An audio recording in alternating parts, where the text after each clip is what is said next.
for my life, for my joy and my pain. I'm growing up, yeah, yeah. Every day feels like a new beginning. Oh, I'm growing up, oh.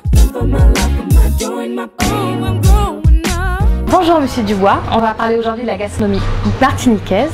Et ma première question est, est-ce qu'il y a 3 ingrédients primordiaux qui sont indissociables de cette gastronomie justement? Dans la cuisine martiniquaise, il y a tous les épices créoles, des épices qui viennent de l'Inde, hein, le curry, la pâte à Colombo et puis beaucoup de fruits, hein, de parfums exotiques. Qu'est-ce que pour vous la cuisine martiniquaise a de particulier? Est-ce qu'on peut la reconnaître au seul goût? Alors, la cuisine martiniquaise fait partie de la cuisine antillaise.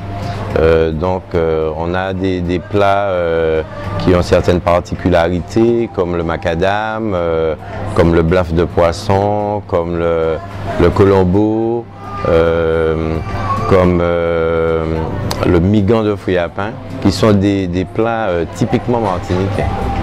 Voilà. Alors, j'interroge un homme, mais la cuisine est par définition et par tradition une pratique dédiée aux femmes. Est-ce que pour vous, ça se démocratise? Alors, quand on regarde, par exemple, au niveau de la formation, on constate qu'il y a beaucoup de femmes qui s'intéressent à la cuisine. Par contre, dans le milieu même, dans le métier, on constate qu'il y a plus d'hommes cuisiniers que de femmes. Parce qu'en fin de compte, c'est un métier qui est quand même assez difficile, assez prenant.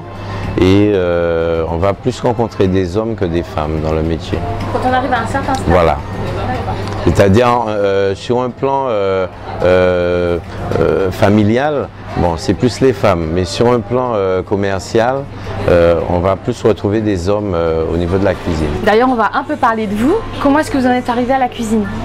Alors au début, bon, j'aimais bien la cuisine depuis tout petit et moi, mes parents, ils voulaient que j'aille faire des études longues, passer par la seconde et tout. Et moi, je voulais faire l'école hôtelière.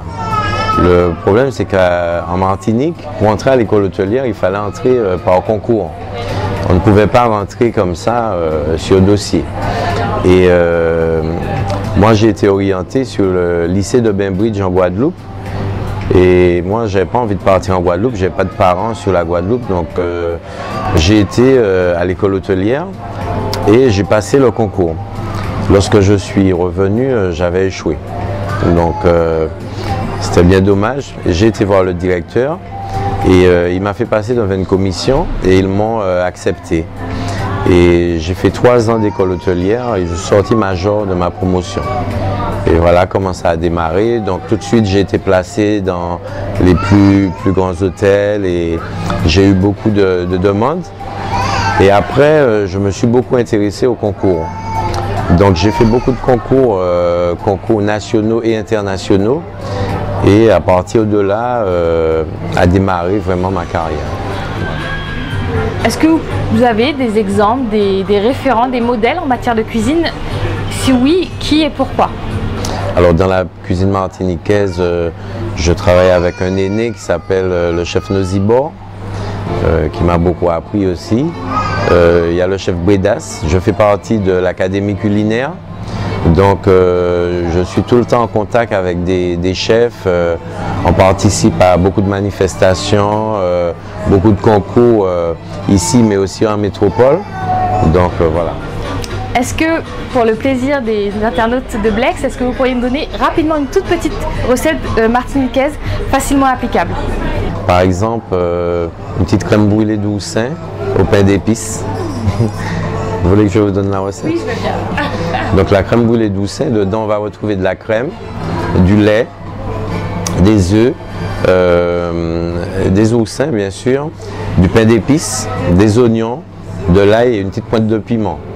Voilà, donc on va préparer tout ça, on va mettre dans un moule et cuire au bain-marie. Ça a l'air succulent. Voilà. Très bien. Every day feels like a new beginning.